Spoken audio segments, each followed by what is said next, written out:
सोलापूर महानगरपालिकेच्या वतीनं राष्ट्रीय लोक अदालतीचं आयोजन करण्यात आलं होतं। यावेळी महापालिकेचे उपायुक्त आशिष लोकरे यांनी लोक अदालतीसाठी उपस्थित असलेले पी पेटकर, दिवाणी न्यायाधीश वरिष्ठ स्तर सोलापूर यांचा पुष्पगुच्छ देऊन सत्कार केला। यावेळी सहाय्यक लोक अभिरक्षक जिल्हा विधी सेवा प्राधिकरण रेवण पाटील, विधान सल्लागार संध्या भाकरे, कर संकलन प्रमुख युवराज गाडेकर, भूमी मालमत्ता अधीक्षक रजाक पेंढारी, सूर्यकांत खसगे, दत्तात्रय माडेकर, अविनाश भाविकर, एम.एस. शिंदे, सतीश बुर्ला तसंच विविध विभागाचे अधिकारी आणि कर्मचारी उपस्थित होते। या लोक अदालतीमध्ये मालमत्ता कर विभागाकडून सुमारे 24,000 आणि भूमी आणि मालमत्ता विभागाकडील 1100 थकबाकीदार असलेल्या मिळकतदारांची आणि गाळेधारकांची प्रकरणं तडजोडीकरिता दाखल करण्यात आली होती।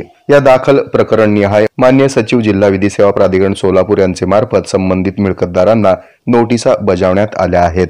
यावेळी मालमत्ता कर विभागाकडील एकूण मिळकतदार 5,046 एकूण वसुली झालेली असून इतकी रक्कम 13,94,466 रुपये सवलतीचा लाभ घेतलाय। तसंच भूमी मालमत्तेकडील 1109 पैकी 140 सहभाग घेतला असून 1,21,07,523 रुपये इतकी रक्कम जमा करण्यात आली आहे। जास्तीत जास्त मिळकतदारांनी या सवलतींचा लाभ घेत लोक अदालतीच्या माध्यमातून देण्यात आलेल्या सवलती उपयोगात आणाव्यात। ज्या मिळकतदारांना नोटिसा प्राप्त झाल्या नाहीत अशा मिळकतदारांनी 50% शास्ती माफीचा लाभ घ्यावा असं आवाहन पालिकेचे उपायुक्त आशिष लोकरे यांनी केलंय।